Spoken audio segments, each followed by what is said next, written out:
मित्रों, आज हम पत्रकारिता एवं मीडिया शिक्षा की जरूरत क्यों है, इस पर चर्चा करेंगे।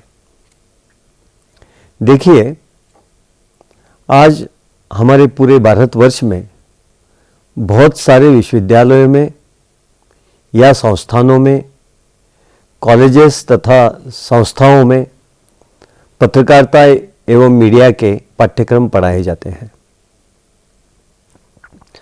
और जिस तरीके से, जिस तरह से, जिस सुविधाओं के साथ ये पाठ्यक्रम पढ़ाए जा रहे हैं, उनमें काफ़ी सारी खामियां हैं। कुछ एक संस्थान छोड़ दिए जाए तो बाकी सारी जगह हम कह सकते हैं कि हाल खस्ता है। अगर ये हाल खस्ता है और अगर हम गुणवत्ता का अध्ययन अध्यापन नहीं कर रहे हैं तो उसमें क्या करना चाहिए, आज की स्थिति क्या है और इसमें क्या क्या अवसर है और क्यों पत्रकारिता का अध्ययन अध्यापन जरूरी है और किस तरह से वो होना चाहिए, इस पर हम आज चर्चा करेंगे।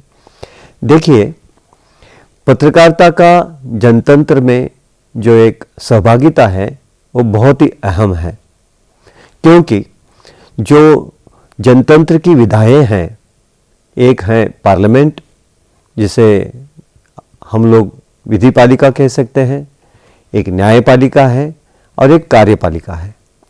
इन तीनों संस्थाओं पर नज़र रखने का काम, सर्विलेंस करने का काम हमारी पत्रकारिता करती है। तो पत्रकारिता एक तरह से एक पुल है जो तीनों पालिकाओं पर ध्यान देते हुए समाज से तीनों पालिकाओं को जोड़ने का प्रयास करती है। और इसलिए जनतंत्र में नागरिक जो है वो सबसे अहम होता है, श्रेष्ठ होता है। और आम नागरिक जो है उसकी ज़रूरतें, उनकी आकांक्षाएं, उनकी इच्छाएं, उनकी व्यथा वेदनाएं लोगों के सामने उजागर करने का काम पत्रकारिता करती है, मीडिया करता है। और इसलिए जो सरकार काम कर रही है वो जनता तक पहुंचाने का काम मीडिया करती है। जनता की भावनाएं क्या है वो सरकार तक पहुंचने का काम मीडिया करती है। कार्यपालिका क्या काम कर रही है वो भी मीडिया बताती है। कार्यपालिका में क्या खामियां हैं वो बताती है। और न्यायपालिका जिस तरह से न्याय दे रहा है वो सही है या गलत है, इसका भी जायजा मीडिया या पत्रकारिता लेती है। इसलिए अगर आपको एक गुणवत्तापूर्ण जनतंत्र या प्रगल्भ जनतंत्र चाहिए तो उसके लिए गुणवत्तापूर्ण पत्रकारिता और मीडिया चाहिए। और गुणवत्तापूर्ण और सक्षम मीडिया अगर आप चाहते हैं, पत्रकारिता अगर चाहते हैं और उसकी गुणवत्ता और उत्तमता चाहते हैं, तो उसके लिए पत्रकारिता की भी उत्तमता और गुणवत्ता जरूरी है। पत्रकारिता की उत्तमता और गुणवत्ता कब होगी? जब पत्रकार और संपादक उत्तम गुणवत्ता के होंगे, मेरिट के होंगे। उनके पास मेरिट और गुणवत्ता, उत्तमता कब आएगी? जब पत्रकारिता और मीडिया की शिक्षा उत्तमता की और गुणवत्ता की होगी। इसलिए ऐसा कहा जाता है कि किसी भी देश की प्रेस की गुणवत्ता एवं स्वतंत्रता तभी अच्छी होती है, तभी पनपती है, बढ़ती है, उसमें प्रगल्भता आती है, जब पत्रकारिता की शिक्षा और मीडिया की शिक्षा गुणवत्तापूर्ण हो, उत्तमता की हो। इसलिए जनतंत्र के विकास के हेतु, जनतंत्र को बलिष्ठ करने के हेतु, जनतंत्र को विकासोन्मुख करने के हेतु पत्रकारिता भी बलिष्ठ होनी चाहिए, बलवान होनी चाहिए, सक्षम होनी चाहिए, गुणवत्तापूर्ण और उत्तमता रखने वाली पत्रकारिता होनी चाहिए। और इसलिए अगर हमें पत्रकार अच्छे बनाने हैं, अगर हमें मीडिया कर्मी अच्छे बनाने हैं, तो मीडिया कर्मी बनाने वाले, उनका संगोपन करने वाले, उनको शिक्षा देने वाले जो संस्थान हैं, विद्यापीठ के विभाग है, स्कूल्स हैं, उनको क्वालिटी का या गुणवत्ता का बनाना पड़ेगा। इसीलिए आज के दौर में जब मीडिया एक खुद ब खुद एक इंडस्ट्री बनी हुई है, एंटरटेनमेंट एंड मीडिया इंडस्ट्री के रूप में, मनोरंजन और माध्यम उद्योग के रूप में, मीडिया उद्योग के रूप में, तब पत्रकारिता में काफी रोजगार के अवसर है, और रोजगार के अवसर है और जनतंत्र में इसकी एक अहम भूमिका है, तो मुझे लगता है कि पत्रकारिता के पाठ्यक्रम और पत्रकारिता के संस्थान भी गुणवत्तापूर्ण होने की जरूरत है।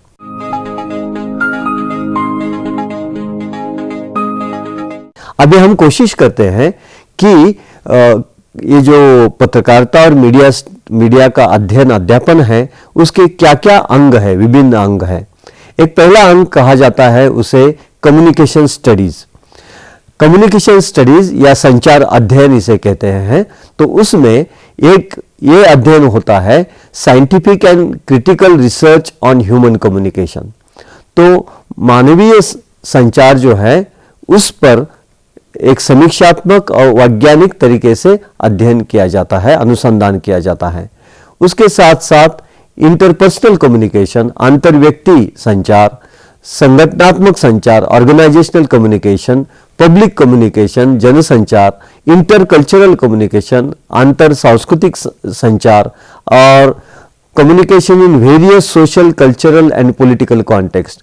तो जो संचार होता है वो अलग अलग, जैसे सामाजिक दायरा है, एक सांस्कृतिक दायरा है, एक राजनीतिक दायरा है, उस दायरे में संचार होता है।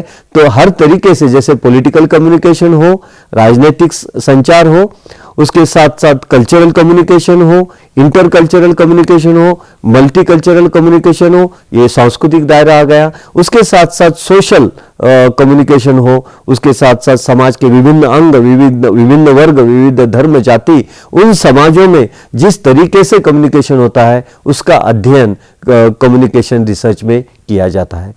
दूसरा एक अंग जो बहुत ही अहम माना जाता है वो है mass communication and media studies, जिसे हम कहते हैं जनसंचार या मीडिया अध्ययन, जनसंचार एंड मीडिया अध्ययन। तो जनसंचार एवं मीडिया अध्ययन में ये होता है कि मीडिया के जो संस्थान है उस पर अनुसंधान और कार्य किया जाता है, पाठ्यक्रम लिया जाता है। मीडिया के जो कंटेंट है, टेक्स्ट है, उस पर अध्ययन होता है, उस पर अध्यापन होता है। मीडिया इफेक्ट, माध्यमों का समाज पर क्या क्या परिणाम होता है, विभिन्न अंगों पर, समाज के विभिन्न वर्गों पर, विभिन्न आयु के लोगों पर उसके क्या क्या प्रभाव होते हैं, प्रभावों का जो अध्ययन किया जाता है उसको मीडिया इफेक्ट कहते हैं। और how media are used to produce and transform culture, जैसे मीडिया का यूज करते हुए, मीडिया का उपयोग करते हुए समाज में सांस्कृतिक बदल कैसे किया जाता है, उस पर भी अनुसंधान कार्य पाठ्यक्रम चलाया जाता है। तीसरा जो एक अंग है वो है स्पीच एंड रिटोरिकल स्टडीज, जिसमें ये अध्ययन होता है जैसे स्पीच या संभाषण और रिटोरिकल अभिव्यक्ति, उस पर जो अध्ययन करने वाला एक क्षेत्र है उस पर ये अध्ययन और पाठ्यक्रम चलाए जाते हैं, जिस पर एक फोकस होता है, केंद्र बिंदु उसका वो होता है कि जिसमें राजनीतिक तथा सामाजिक स्तर पर जो अभिव्यक्ति की जाती है, संभाषण किया जाता है, पब्लिक कम्युनिकेशन किया जाता है, उस पर अध्ययन होता है, उसके पाठ्यक्रम चलाए जाते हैं, उस पर अनुसंधान किया जाता है। उसके साथ साथ ऑडियंस एनालिसिस, ऑडियंस स्टडीज, जो प्रेक्षक वर्ग है, श्रोता वर्ग है, पाठक वर्ग है, उन पर जो अध्ययन किया जाता है उसको ऑडियंस स्टडीज कहते हैं, ऑडियंस एनालिसिस किया जाता है, उसका भी इसमें आता है। उसके बाद आर्गुमेंटेशन, जो वाद प्रतिवाद होता है, तो ये जनतंत्र में वाद प्रतिवाद का बहुत अहम स्थान है, क्योंकि किसी भी एक विषय पर दो अलग अलग पक्ष होते हैं, कभी कभी दो से ज्यादा भी पक्ष होते हैं। तो सभी पक्षों का विचार जो है लोगों के सामने उजागर होना जरूरी होता है। तो ये काम भी, अध्ययन भी इस क्षेत्र में किया जाता है। और उसके साथ साथ जो इससे संबद्ध जो थेरीज है, सिद्धांत है, उसका भी अध्ययन अध्यापन इस क्षेत्र से किया जाता है। और एक पहलू है, उसे कहा जाता है टेलीकम्युनिकेशन स्टडीज, दूर संचार अध्ययन। दूर संचार अध्ययन में एक काम होता है जिसमें दूर संचार की सुविधाओं का विस्तार एवं विकास, उसका उपयोजन, उस पर नियंत्रण और उसका समाज पर होने वाला परिणाम, प्रभाव, उसका अध्ययन हो जाता है। और टेलीकम्युनिकेशन टेक्नोलॉजीज में उसका जो एक टेक्नोलॉजी है, उसमें क्या क्या तकनीक है, उसमें क्या क्या बदलाव आ रहे हैं, नए नए क्या सुधार आ रहे हैं, नए नए क्या रिवोल्यूशन हो रही है, क्रांति हो रही है, सभी चीज़ों पर, जिसमें रेडियो आता है, जिसमें टेलीविज़न आता है, जिसमें टेलीफोन आता है, इंटरनेट आता है, इन सभी चीज़ों का अध्ययन इस टेलीकम्युनिकेशन स्टडीज़ में आता है। तो एक इतना लंबा सा दायरा इस पत्रकारिता एवं मीडिया एजुकेशन में आया है, शिक्षा में आया है, और अभी एक अपने आप में एक बहुत बड़ा अध्ययन का और अध्यापन का क्षेत्र बना हुआ है। विश्व भर में बहुत सारे विश्वविद्यालयों में इस प्रकार का पाठ्यक्रम पढ़ाया जाता है। कुछ खास उसके विश्वविद्यालय बने हैं, कुछ खास अंतर्राष्ट्रीय संस्थान बने हैं, और उसमें एक एक अंग को लेकर अध्ययन करने वाले संस्थान भी बने हैं। जैसे डेवलपमेंट कम्युनिकेशन पर काम करने वाले, विकास संचार के क्षेत्र में काम करने वाले अलग से संस्थान भी बने हैं। जो कम्युनिकेशन रिसर्च में काम करने वाले हैं, संचार अनुसंधान में काम करने हैं, अलग से उसके भी संस्थान बने हुए हैं। इसके साथ साथ जो अलग अलग विभाग एवं स्कूल बनते हैं, जो मीडिया और पत्रकारिता शिक्षा में, उसका भी हम लोग अवलोकन करते हैं, जिसमें कुछ विभाग ऐसे होते हैं जो कम्युनिकेशन स्टडीज कहा जाता है, संचार अध्ययन विभाग कहे जाते हैं। उसके साथ साथ communication art and science schools and department खोले जाते हैं, जिसमें संचार कला एवं विज्ञान का अध्ययन होता है। उसके साथ साथ इंफॉर्मेशन स्टडीज, जो सूचना का अध्ययन करने वाले खास विभाग बने जाते हैं।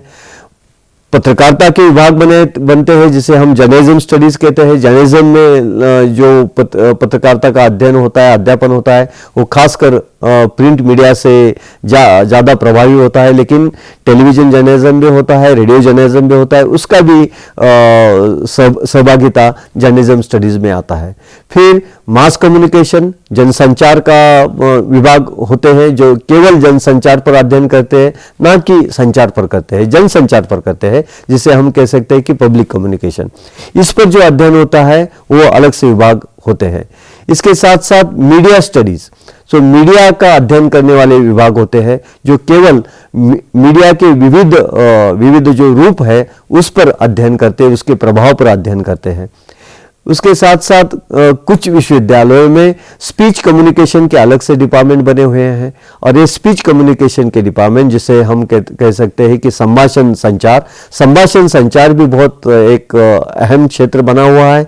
वैसे कहा जाता है कि कम्युनिकेशन का निर्माण ही स्पीच से हुआ है। शुरुआत तो स्पीच से हुई, उसके बाद सब टेक्निक और मैकेनिकल मीडिया, यांत्रिक माध्यम विकसित हुए हैं, लेकिन स्पीच से शुरुआत हुई, क्योंकि व्यक्ति जब अभिव्यक्ति करता है, संचार शुरुआत करता है, तो अपने स्पीच से करता है, संभाषण से करता है, बोलने से करता है। तो स्पीच से ही कम्युनिकेशन की शुरुआत हुई है, ह्यूमन कम्युनिकेशन की, मानवीय संवाद की, ऐसा माना जाता है। इसलिए इसके भी अलग से विभाग बने हुए हैं।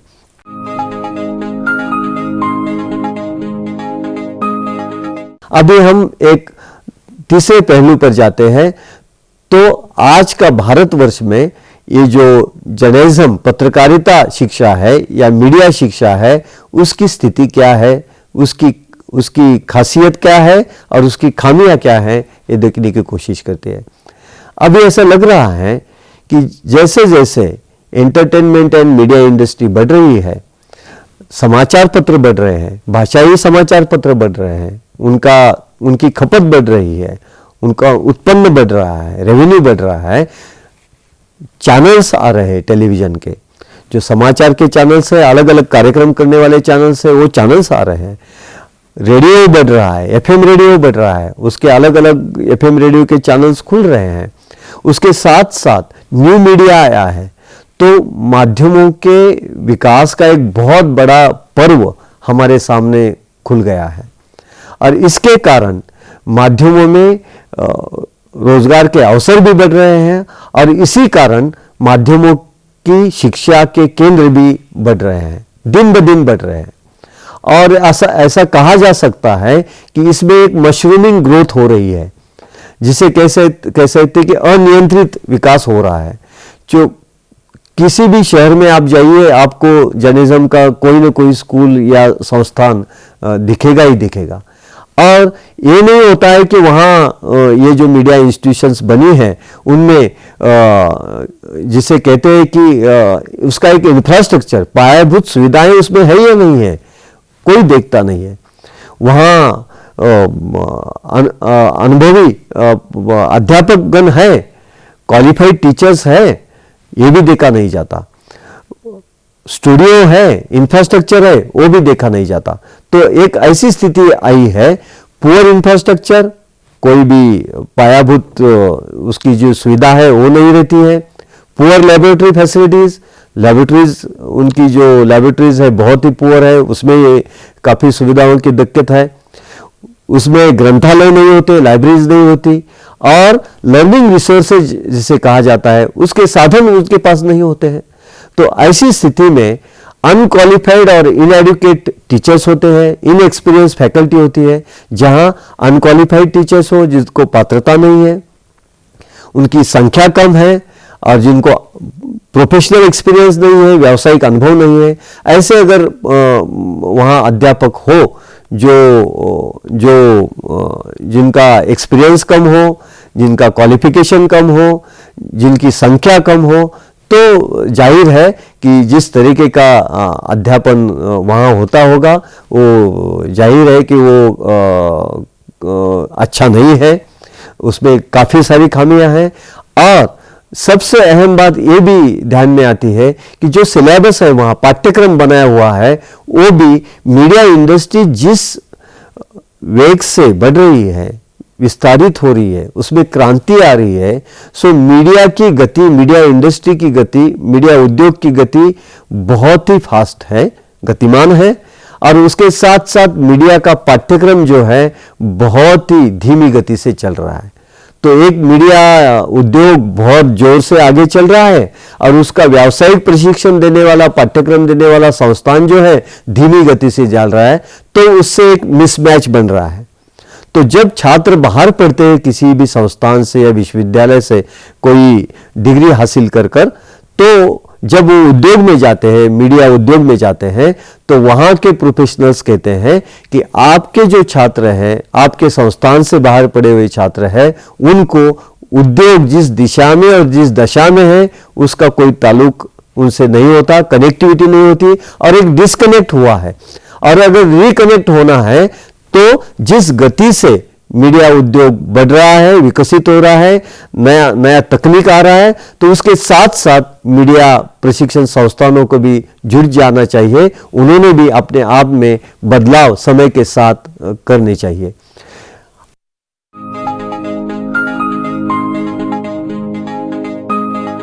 और एक अहम बात मीडिया प्रशिक्षण संस्थाओं की और मीडिया शिक्षा की है, वो ये है कि ये एक मीडिया प्रशिक्षण और पत्रकारिता प्रशिक्षण एक व्यावसायिक प्रशिक्षण है, प्रोफेशनल एजुकेशन है। जैसे लॉ का है, मेडिकल का है, इंजीनियरिंग का है, एमबीए का है। अगर ये व्यावसायिक पाठ्यक्रम है तो उसे एक व्यावसायिक रेगुलेटरी बॉडी भी चाहिए, एक नियंत्रण करने वाली संस्था भी होनी चाहिए जो केंद्रीय हो, राष्ट्रीय स्तर की हो। जैसे मेडिकल काउंसिल ऑफ इंडिया वैद्यकीय शिक्षा का, मेडिकल एजुकेशन का नियंत्रण करती है, एकेडमिक रेगुलेशन करती है। AICTE इंजीनियरिंग का रेगुलेशन करती है।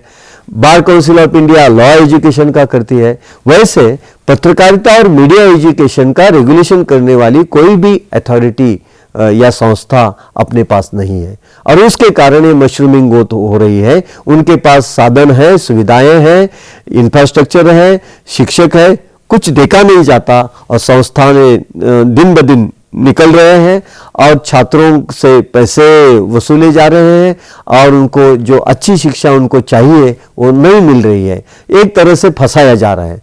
तो मुझे लगता है कि प्रेस काउंसिल ऑफ इंडिया जिसका जिम्मा है कि पत्रकारिता की गुणवत्ता अक्षुण्ण रखना, उसमें सुधार करना, तो मुझे लगता है प्रेस काउंसिल एक कॉन्स्टिट्यूशनल स्टैट्यूटरी बॉडी है, जो पार्लियामेंट में बनाई हुई बॉडी है। उसे ही ये जिम्मा दिया जाए कि भारतवर्ष में किसी भी राज्य में कोई मीडिया का संस्थान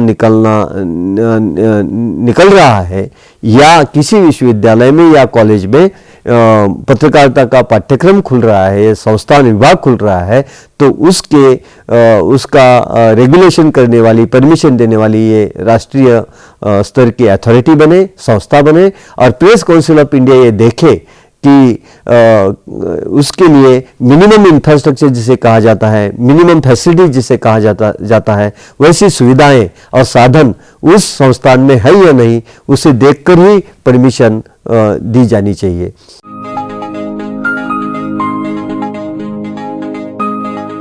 और एक अहम बात है, जो भी आज संस्थान या विभाग चल रहे हैं, स्कूल चल रहे हैं, उसका एक क्वालिटी असेसमेंट, गुणवत्ता मापन होना चाहिए। जैसे नैक है, नैक विश्वविद्यालयों का और कॉलेज का असेसमेंट करती है, उसी तरह पत्रकारिता पाठ्यक्रमों का और संस्थाओं का या विभागों का गुणवत्ता मापन करने वाली एक संस्था अपने देश में होनी चाहिए। प्रेस काउंसिल ऑफ इंडिया ये कर सकती है, या नैक भी अपना एक, नैक का भी 12th प्लान में ये विभागों का या पाठ्यक्रमों का दर्जा मापन करने वाली है, क्वालिटी मापन करने वाली है, उससे भी ये काम करवाया जा सकता है। तो मुझे लगता है कि ये सारी चीज़ें हमें पत्रकारिता पाठ्यक्रम से जुड़ी हुई चीज़ें, उस पर ध्यान देने की ज़रूरत है। अगर हम एक तरह से देखें तो मुझे लगता है कि हमारा जर्नलिज्म एजुकेशन, पत्रकारिता शिक्षा या मीडिया एजुकेशन, मीडिया शिक्षा आज एक ट्रैप में अटकी हुई है। TRAP, trap. क्या ट्रैप है? देखिए, एक ट्रैप है टेक्नोलॉजी डिफिशियंसी, तकनीकी खामियां। ये टेक्नोलॉजी डिफिशियंसी ऐसी है कि जितने भी मीडिया के स्कूल हैं, पत्रकारिता के स्कूल हैं, वहां अगर हम जाएं तो हम देखते हैं कि उनके पास कोई तकनीकी state of the art technology उनके पास नहीं होती है। पुराने ज़माने के कुछ कैमरे होते हैं, पुराने ज़माने के कंप्यूटर्स होते हैं, पुराने ज़माने के एडिटिंग सॉफ्टवेयर्स होते हैं। तो ये तकनीकी खामियां अगर रहती है तो उसी चीज़ का अध्ययन करते हुए, उसी स्किल्स को, कौशल को हस्तगत करते हुए छात्र बाहर निकलते हैं, और जब इंडस्ट्री में जाते हैं तो कहते हैं ये तो पुराने ज़माने का तकनीक आप पढ़ के आए हैं, ये तो चलता नहीं, ये ज़माना हो गया बंद होके। तो ये तकनीकी डिफिशियंसी खामी है, उस पर हमें गौर करना चाहिए। दूसरी बात है रिसर्च डिफिशियंसी। देखिए, अनुसंधान की खामियां इस तरह से हैं कि जब भी हम देखते हैं कि एक पत्रकारिता, जर्नलिज्म और मीडिया एक बडिंग डिसिप्लिन है, एक डिसिप्लिन बनने जा रही है, इसमें साइंटिफिसिज्म, शास्त्रीयता आ रही है धीरे धीरे।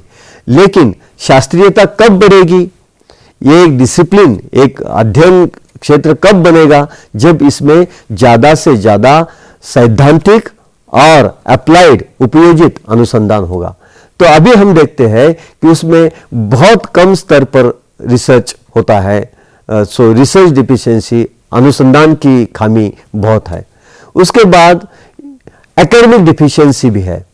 जो एकेडमिक प्रोग्राम बनते हैं, पाठ्यक्रम बनते हैं, वो पाठ्यक्रम समय के साथ साथ समय से जुड़े हुए नहीं होते हैं।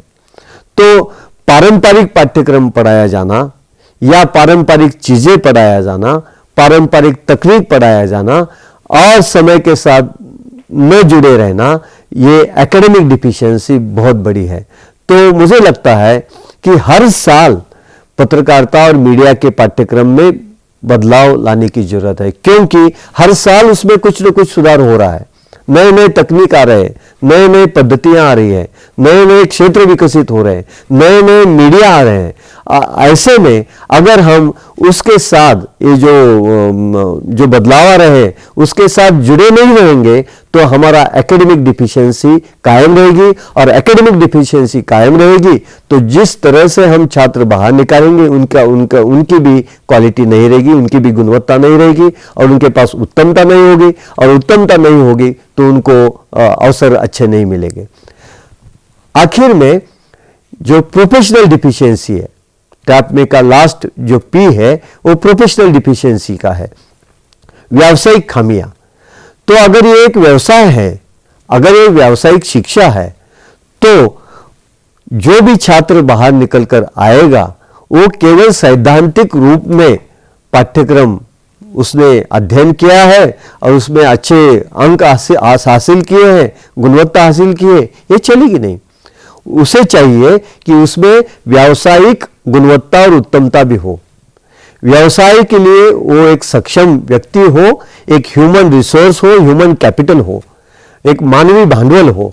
और अगर ये ह्यूमन कैपिटल नहीं बनता है तो जो इंडस्ट्री है, इंडस्ट्री कह रही है, एंटरटेनमेंट एंड मीडिया इंडस्ट्री, मनोरंजन और माध्यम उद्योग कहता है कि हमें अच्छे लोगों की जरूरत है, कुशल व्यक्तियों की जरूरत है, प्रोफेशनल व्यक्तियों की जरूरत है, लेकिन मीडिया संस्थानों से और पत्रकारिता संस्थानों से जो छात्र निकल कर आते हैं उनमें प्रोफेशनल स्किल्स नहीं होते हैं, व्यावसायिक कौशल नहीं होते हैं। अगर ये व्यावसायिक कौशल नहीं होते तो वो एम्प्लॉयबल नहीं होते, रोजगार योग्य नहीं बनते हैं। ग्रेजुएट तो होते हैं, पदवीधर तो होते हैं, पदवी धारक तो होते हैं, लेकिन वो एम्प्लॉयबल ग्रेजुएट नहीं होते। तो एम्प्लॉयबल ग्रेजुएट करना ये सबसे इंपॉर्टेंट बात है, उस पर ध्यान देने की जरूरत है। लेकिन अभी ये ट्रैप जो बना है, जैसे टेक्नोलॉजिकल डिफिशियंसी है, रिसर्च डिफिशियंसी है, एकेडमिक डिफिशियंसी है और प्रोफेशनल डिफिशियंसी है, उस पर हमें अगर मात करनी है, उस पर उससे बाहर निकलना है तो क्या करना चाहिए? एक ये जरूरत है कि सभी जो जर्नलिज्म के पाठ्यक्रम चलाने वाले संस्थान हैं और विभाग हैं, उन्होंने आईसीटी, इंफॉर्मेशन कम्युनिकेशन टेक्नोलॉजीज का उपयोजन करते हुए अपने विभाग में एक बहुत ही अच्छा state of the art infrastructure बनाना चाहिए। अभी भाग्यवश जो तकनीक नया आया है, जैसे हाई डेफिनेशन हो, सुपर हाई डेफिनेशन हो, उसकी जो लागत है कम लग रही है। सो एडवांस टेक्नोलॉजी सस्ते में मिल रही है। तो अभी एक बहुत अच्छा अवसर जर्नलिज्म एजुकेशन चलाने वाले संस्थानों को है, मीडिया संस्थानों को है कि वो हाई टेक्नोलॉजी के साधन जुटा सकते हैं और अपनी लैबोरेटरी अच्छी तरह से स्टेट ऑफ द आर्ट बना सकते हैं। उनके जो क्लासरूम है, अगर इंफॉर्मेशन कम्युनिकेशन टेक्नोलॉजीज का उपयोजन बहुत सारे विषयों को पढ़ाने के लिए हो रहा है तो कम्युनिकेशन के विषय में नहीं हो रहा है, ये तो बहुत ही मतलब विरोधाभास हो जाएगा, ये कॉन्ट्रडिक्शन हो जाएगा। इसलिए अभी डिजिटल टेक्नोलॉजी पर जाने वाली क्लासरूम बनी है, डिजिटल क्लासरूम बनी है, स्मार्ट क्लासरूम बनी है। तो जर्नलिज्म की पढ़ाई करने वाले सभी क्लासरूम ये स्मार्ट क्लासरूम होने चाहिए। उसके साथ साथ डिजिटल प्रिंटिंग टेक्नोलॉजी की सुविधा वहां होनी चाहिए, क्योंकि अभी पुराने जमाने की प्रिंटिंग टेक्नोलॉजी आउटडेटेड हुई है, डिजिटल प्रिंटिंग टेक्नोलॉजी आ गई है। Digital audio recording, digital video recording, ये सब चीजें अपने इन हाउस प्रोडक्शन यूनिट होने चाहिए, जिसके साथ छात्रों को हम लोग एक व्यावसायिक कौशल उनके हाथ में दे सके। उसके साथ साथ एडिटिंग का भी लेटेस्ट सॉफ्टवेयर, चाहे वो न्यूज मेकिंग का हो, चाहे लेआउट और डिजाइन का हो, चाहे ऑडियो एडिटिंग हो, चाहे वीडियो एडिटिंग हो या ऑनलाइन एडिटिंग हो, न्यू मीडिया के लिए, सभी के लिए हमें चाहिए कि एक आज के जमाने के नए तकनीक के नए जो तंत्र आए हैं उसके सॉफ्टवेयर्स हमारे पास होने चाहिए। अभी फ्री सॉफ्टवेयर मूवमेंट हमारे पूरे विश्व भर में चल रही है। उदाहरण के तौर पर मैं बता देना चाहता हूं कि एनिमेशन कोई छात्र पढ़ना चाहता है तो एक कमर्शियल सॉफ्टवेयर है जिसकी लागत 5-6 लाख रुपए होती है। सभी विभागों को इतनी लागत लगाना संभव नहीं होता, लेकिन इसमें फ्री सॉफ्टवेयर अभी अवेलेबल है। जैसे आपको अगर एनिमेशन में जाना है तो ब्लॉगर नाम के एक वैज्ञानिक ने उसका ब्लॉगर एनिमेशन सॉफ्टवेयर बनाया है, जो कंपेरेबल व्यावसायिक सॉफ्टवेयर से कंपेरेबल है, वो फ्रीली डाउनलोडेबल है। तो विभागों को ये जानना चाहिए, स्कूलों को एक जानना चाहिए, संस्थानों को जानना चाहिए कि अगर भारी लागत के सॉफ्टवेयर बाजार में है, उसे न लेते हुए जो फ्री डाउनलोडेबल सॉफ्टवेयर्स है वो यूज करो, जिससे ये जो मिसिंग पॉइंट्स है, टेक्नोलॉजिकल मिसिंग पॉइंट्स है, सॉफ्टवेयर हार्डवेयर के मिसिंग पॉइंट्स है, वो आप अपने लैब को अच्छा कर सकते हैं। जैसे वेब टेक्नोलॉजीज है, उसको भी आप ले सकते हैं। ओपन एजुकेशनल रिसोर्स का यूज कर सकते हैं, जो ई बुक्स है, फ्रीली डाउनलोडेबल ई बुक्स है, वो छात्रों को आप दे सकते हैं। ऑडियो वीडियो प्रोडक्शन के लेटेस्ट एडिटिंग सूट्स आप बना सकते हैं। तो इसी तरह से हम लोग कन्वर्जेंस टेक्नोलॉजी जिसे कहते हैं, एकात्मिक तकनीक, उस पर हम हमारा स्टूडियो मल्टीमीडिया स्टूडियो के रूप में, मल्टीमीडिया प्लेटफॉर्म के रूप में डेवलप कर सकते हैं। अगर छात्रों को इस तरह का एक मल्टीमीडिया एनवायरनमेंट काम करने के लिए मिले तो बहुत सारे छात्र अच्छे कौशल के साथ केवल नए रोजगार लेते हुए वो अपना खुद का एक व्यवसाय शुरू कर सकते हैं, बिजनेस शुरू कर सकते हैं, मीडिया यूनिट कर सकते हैं, और उससे एक क्वालिटी जर्नलिज्म होगा, गुणवत्ता की पत्रकारिता होगी, उत्तमता की पत्रकारिता होगी, और एक जो प्रोडक्ट है इस संस्थानों का, जो स्टूडेंट प्रोडक्ट है, वो he will be a professional product, he can start his own profession, और वो एक एंटरप्रेन्योर बनेगा, उद्योजक बनेगा, और दूसरों के लिए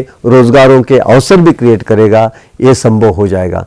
मुझे लगता है कि हमें इन चारों चीजों पर ध्यान देते हुए हमें एक अच्छा अनुसंधान, अच्छा तकनीक, अच्छा एकेडमिक एनवायरनमेंट और अच्छा प्रोफेशनल स्किल देने वाला पत्रकारिता का पाठ्यक्रम, पत्रकारिता के संस्थान और मीडिया के संस्थान निर्माण करने चाहिए।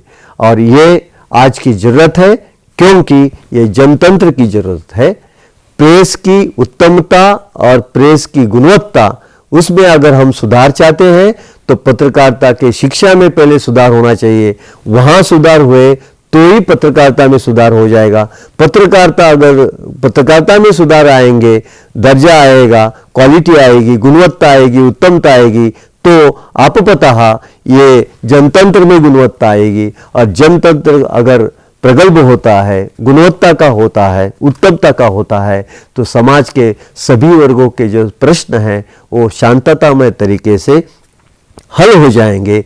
क्योंकि जनतंत्र एक ऐसा क्षेत्र है जहां समाज में परिवर्तन होता है, लेकिन किसी ब्लड शेड के सिवा, किसी रक्तपात के सिवा। और डॉक्टर बाबा साहब आम्बेडकर, जिन्होंने अपने देश की घटना लिखी है, उन्होंने कहा है कि जनतंत्र एक ऐसा तरीका है सरकार का जहां सामाजिक आर्थिक परिवर्तन जो है वो केवल किसी रक्तपात के सिवा हो सकता है और स्थायी होता है। मुझे लगता है sustainable development, sustainable socio economic change is the main M of any democratic system, और दैट टू विदाउट वायलेंस। और किसी रक्तपात के सिवा अगर हमारे समाज में हम बदलाव चाहते हैं और जनतंत्र को एक सबल जनतंत्र करना चाहते हैं, तो मुझे लगता है सबल जनतंत्र के लिए सबल पत्रकारिता, और सबल पत्रकारिता के लिए सबल पत्रकारिता अध्ययन केंद्र और शिक्षा केंद्र, उनकी जरूरत है।